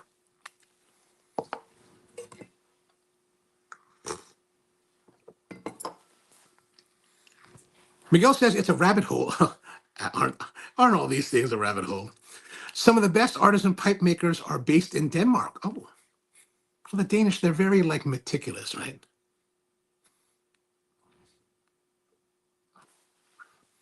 George says that ébauchons are roughly cut from the root, bulky blocks that pipe makers then decide how best to shape into pipes. So I've seen some examples or I've seen some things where it's like the briar has been cut into very blocky, rough, blocky shapes that kind of like L's, like a pipe. Is that still an ébauchon, or is that a little bit later in the process? Either freehand, sculpted by hand, or classic shapes, which are cut by machines. Ah, using aluminum guides. Okay, okay. And George says that Stanwell is the best Danish brand. Ah, okay. I'm trying to think of the name, the brand. I think the one that I have that's a church warden is. I think it's an Irish brand. Is there an Irish brand of pipe making? George says, amen. Amen to that. Yeah, I'm definitely having combustion issues now. Like, it's pretty much gone out. So I'm going to hit it with the Cirillo method. Around the outside, around the outside.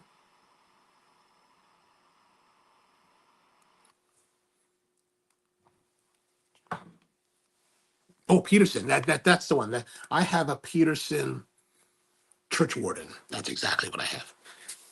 No, that is what it. Okay, that is what Emerson is. Okay, gotcha. Oh, it was okay. Yes, Peterson, the Irish Factor. Yeah, yeah. I don't remember who made the. I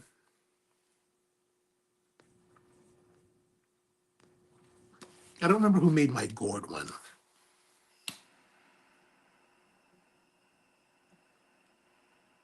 I think maybe there's just too much moisture at the end of the cigar, so it's kind of like struggling.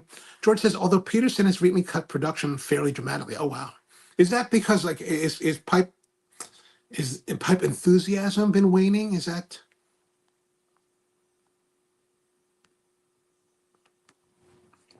Because it seems to me, and I could be wrong because I'm not really following the community, but at least in my experience, the guys who were into pipes, with the exception of Al, were always a bit older than I am. And I'm no longer a spring chicken. So is that still true? I don't know if that's still true. I have no idea if it's true or not. I mean, is there a young generation? Oh, actually, I think I heard there's a younger generation getting into pipes. Is that true? I don't know.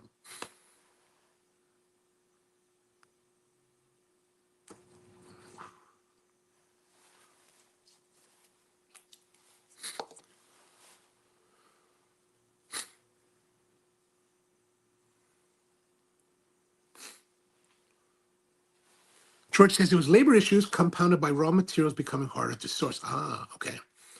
Okay. It is difficult.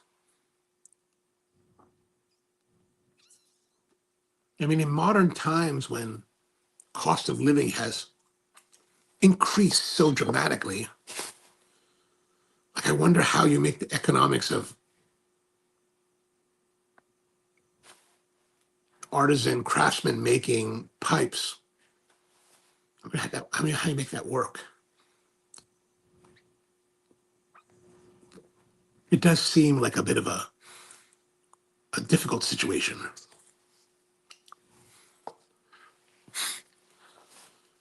George says that your friends in Japan drive the market for the best pipes. Ah, okay, I believe it. Oh, that's the last pipe that I bought. The last pipe that I bought is the Japanese maker Atsugi, not Atsugi. What's the name of the Japan maker that collaborated with the Drew Estate to make pipes? I bought one of their metal briar pipes. It looks like a little stubby stove pipe, I guess what they call it. I saw that at the trade show and I was like, oh my gosh, I like the way that looks. So that was the last pipe that I got. And that was now probably close to 10 years ago.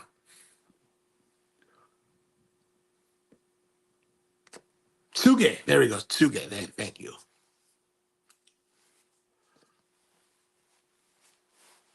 I believe my understanding is they make quality pipes, right? Tsuge. Miguel says Tom El Tang, Hans former Nielsen, our famous Danish pipe maker, and Jess Chanowitz. Oh, all right. I'm gonna have to look their names up and see. Like I understand that they use corn cobs for pipes here in America. And while briar is, I'm sure the wood of choice, do they use other materials besides meerschaum and corn cobs for pipes in the world? Like, and is briar getting scarce? Like, do they have to even think about perhaps switching to different woods?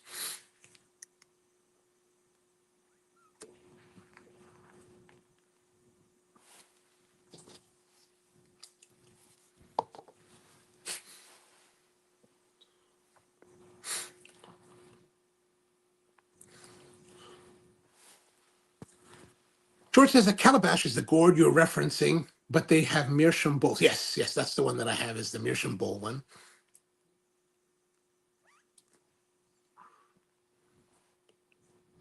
But I mean, are there other woods that they're using? I'm curious. I mean, are other woods? I guess the briar has a very tight grain. Is that what makes part of their suitability for burning tobacco?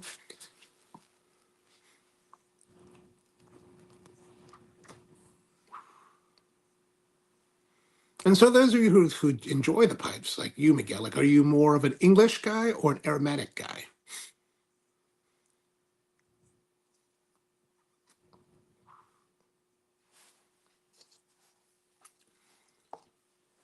George says a cherry wood is the poor man's briar, and they have explored other woods, but they don't match the briar. Ah, gotcha. When you say it doesn't match the briar, does that mean that it's more like some kind of absorbency rate, or I don't really understand. I don't even know enough to ask the right question, actually. Miguel says if you Google any of the three pipe makers, make sure you're sitting. I guess the price is quite significant. Are we talking thousands? A thousand? I mean, I'm going to presume that we're talking like $2,500 for a pipe, which I guess doesn't surprise me. I mean, in modern times, anything of true high level quality is going to cost a handsome sum.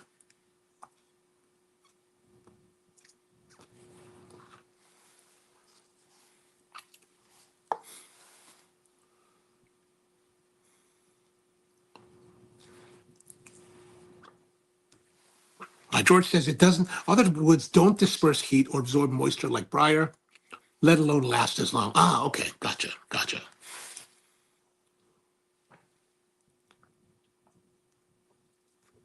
It's kind of interesting to me. It's like what made. How did we get to? How did earlier humans get to the point of like figuring out that we're going to take a piece of wood, we're going to hollow it out, and we're going to shove tobacco in it and smoke it? I'm always interested, like, I'm always fascinated, like, how things have developed.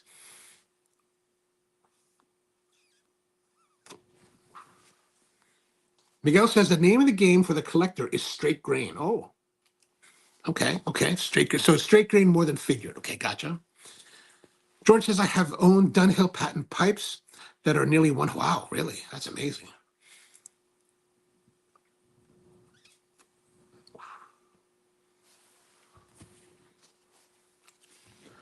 Oh, I'm going to say, I think we got a little bit of better performance in the second third. So I'm going to put that up there, 8. I think the body has remained the same. We're getting close to the end of this one.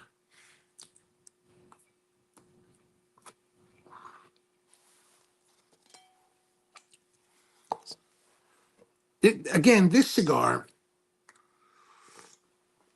has been a completely different experience. It's not like any cigar I've ever smoked.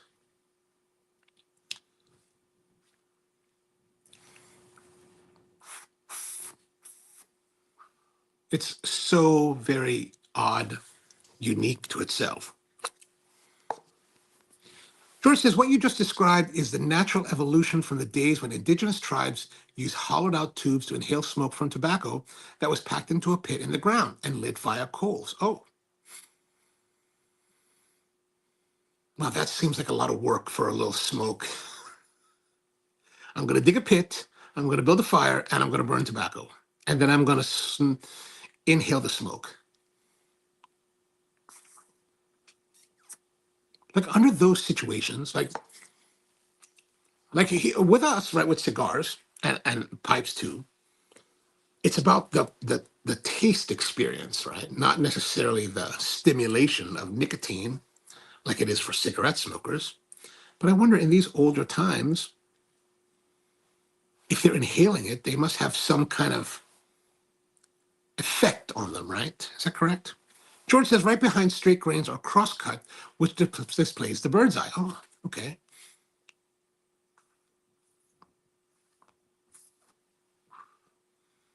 All right, I think we are pretty much finished with this one.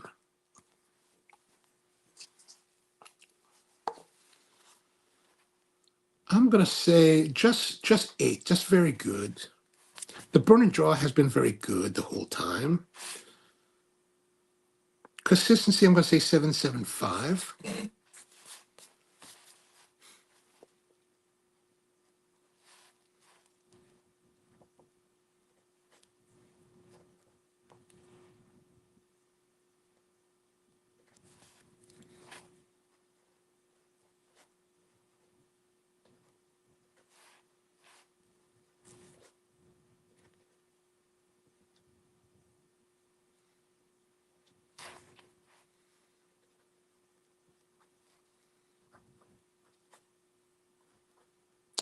calculating our scores here.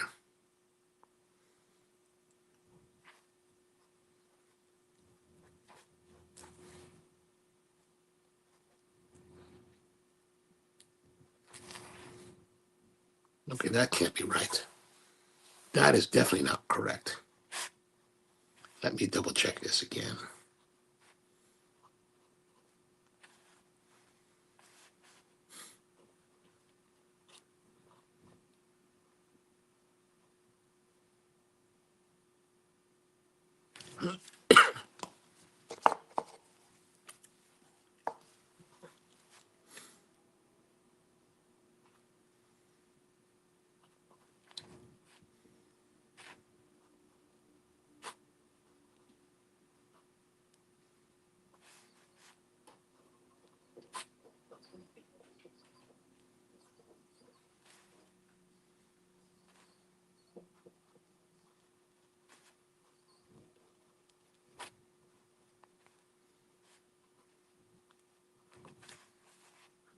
And let's say,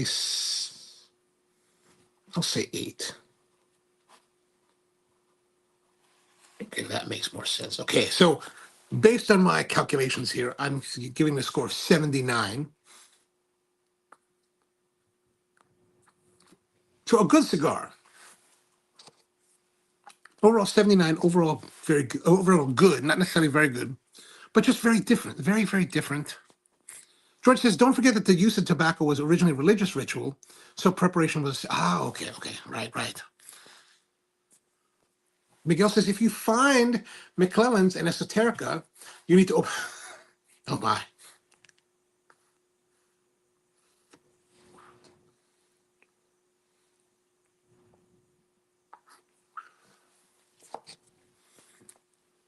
I love those tobaccos, nice. All right, put that down because my fingers are burning.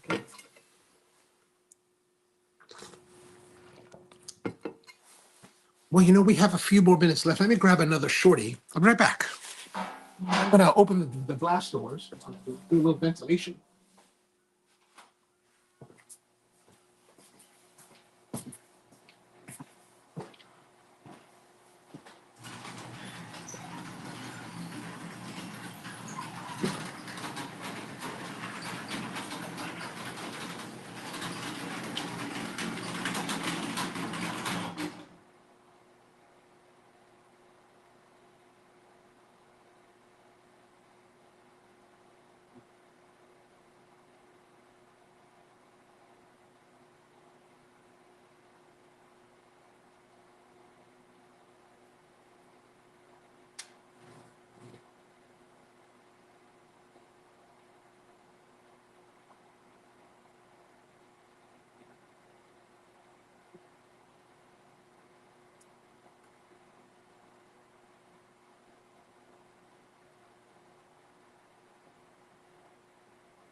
All right.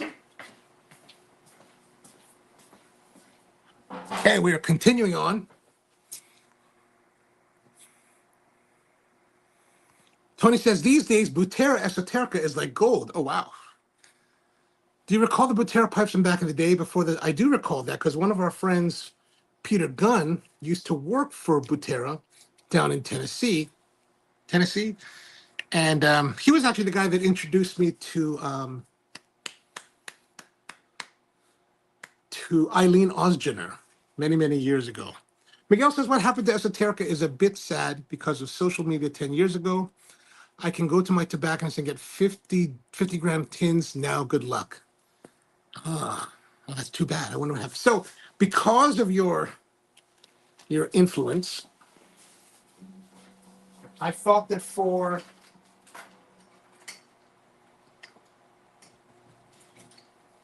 our last hurrah, let me grab a little screw here.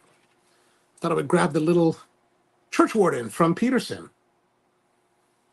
I'm going to use that. And I've got this tobacco that I got from a place called Blacksburg Tobacco, Pipe and Tobacco. And I got this when I was in Blacksburg, Virginia, for a roasters event way back. And I'm going to say probably 2004, 2005, maybe 2006 at the latest. I don't know what tobacco this is. I'll let you guys decide. George says, wasn't Esoterica a pipeline produced for the Old Bay area tobacconist? Oh, I don't know. That's something the other guys that are knowledgeable. So this has been in a sealed glass container that I have just for cigars. And it's still very moist. Like this tobacco is still very moist. Oh, making a mess. Making a mess.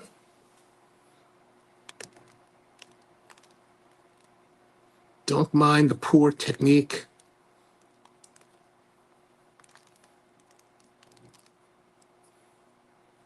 George says, looks like one IQ from Lane. It could be. It could be. It is in English, I believe.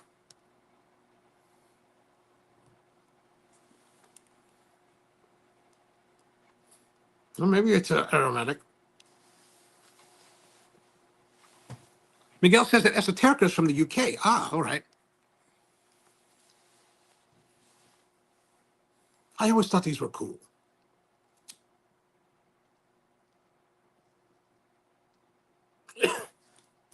if I don't hear it.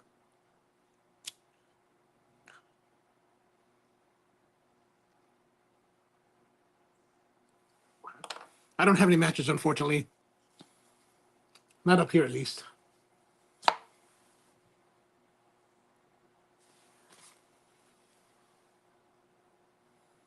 But I do have a screw.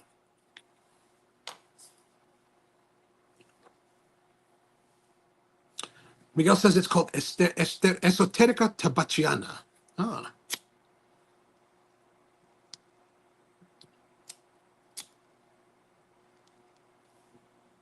Speaking of Tatuaya, these are my Area Fumado lighter. George says definitely aromatic, but as far as Esoterica being English now, that's kind of a result of the sale of the portfolio. Ah, okay. Tony says Esoterica's production was limited to the turn of the century manual equipment that they had, which severely limits production.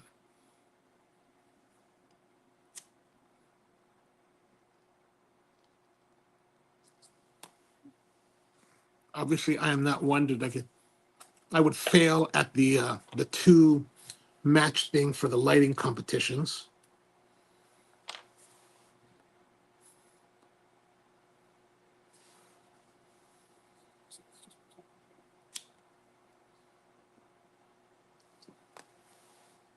Some of our friends on Thursday night also, there's some of our friends that don't join us here because they have their own pipe club, which meets on Thursday nights online.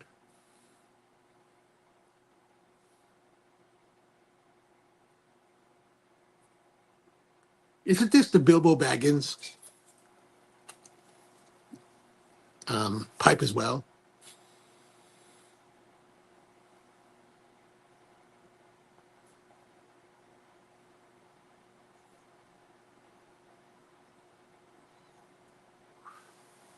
Probably going too fast, right? One of the things that I always had a problem with pipes was that I always had that bite, that tongue bite. Probably because I smoke it too much like a cigar.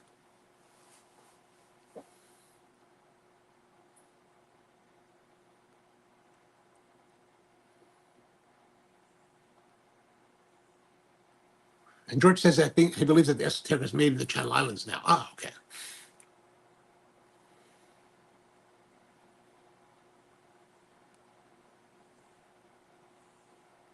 I'm pretty bad at packing.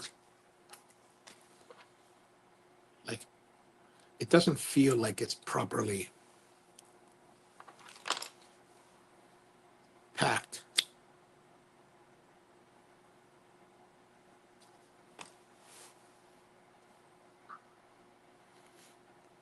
So, Miguel, I presume that you must have quite a collection of pipes as well.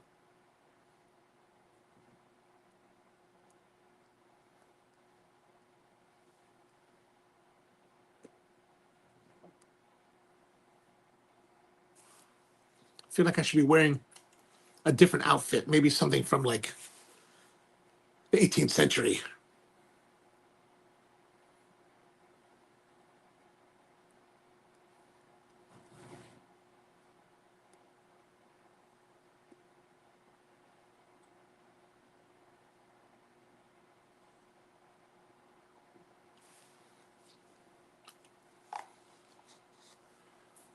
George says, pack the bowl at the bottom like a child, so I guess light, the middle like a woman, and the top. All right. I haven't heard that actually.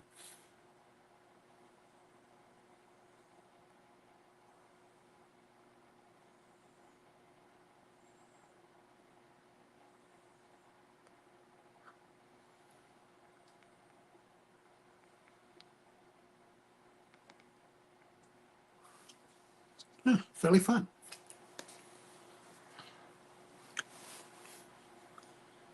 I think for me, like the thing with I like the cigars. Like, what I've always found about cigars versus pipes is that cigars always felt a little bit more forceful with the tobacco rather than the pipes, which always seemed a lot lighter.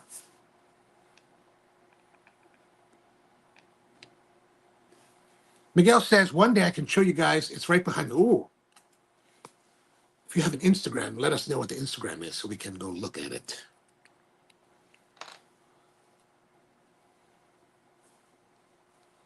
Yeah, see, I'm terrible at this.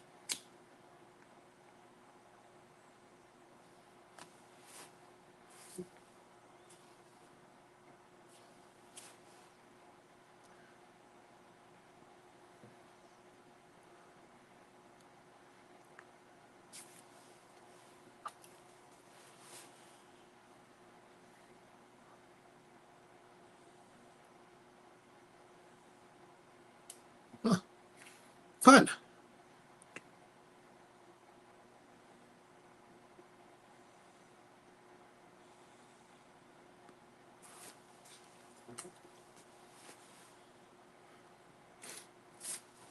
If I can seal this back up.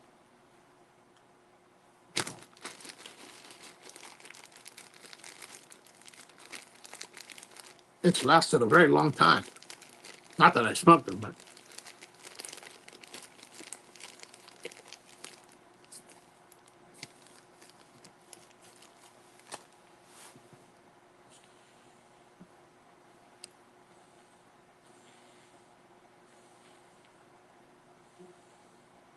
I wish I could tell you more about the tobacco. I don't know what it is. Like for sure, like it's been such a long time. I didn't mark the bag, whatever I bought.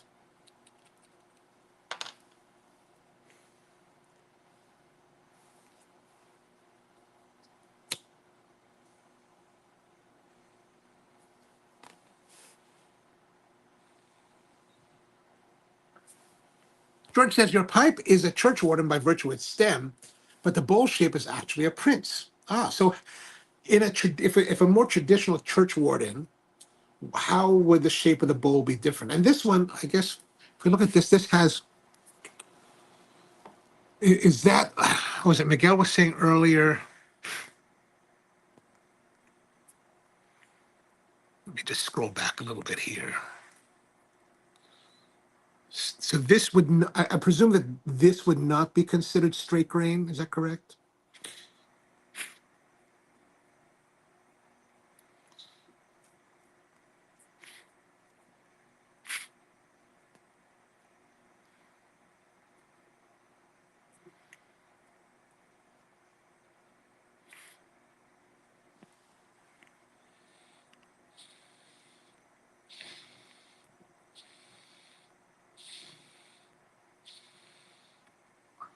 See, it keeps going out on me. I'm really not good at this.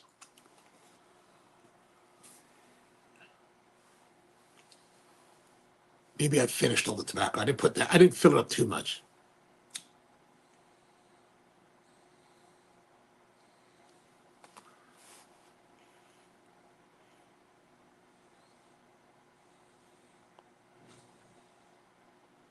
Hmm.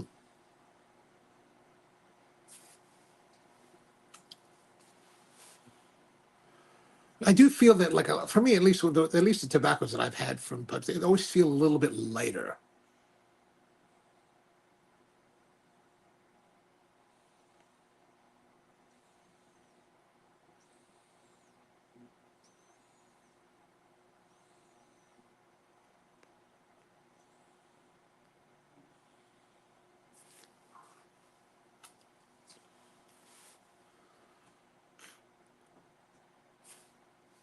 Tony says, I think that's cross grain. Straight grain is more vertical. Okay. That would make sense. That would make sense. I think it's, I don't know, maybe I'm definitely not an aficionado of pipes, but I like this strange looking grain. I like I like figured grains a lot. So George says smaller bowl, narrow and taller. Ah, okay. So more like that with a point at the bottom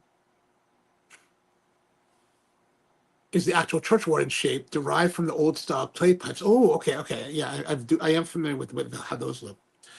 The stems were extra long because you rented them at taverns. So was there something to the length that made it more enjoyable for smoking, or was it just because if by having a longer stem, the tavern would know that you were renting their pipe? And when you were finished, you returned it. They broke it. They broke off the end and sanded it lightly before renting it to the next customer. Oh, so they would actually break off the tip here, sand it down, so it would actually get progressively smaller, and then they would put another long stem on it. Is that right?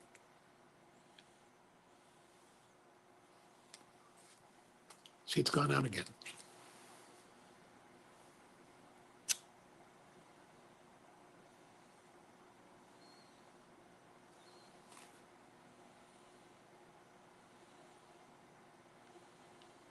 That's interesting that they would rent it out. I didn't realize that.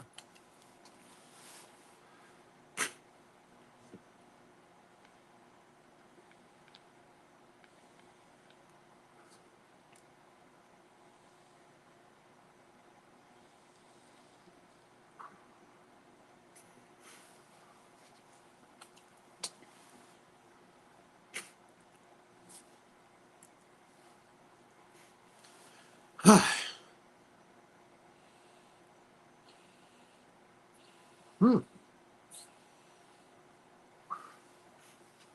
George says when it got short, they just tossed them and started. Oh, okay. I see.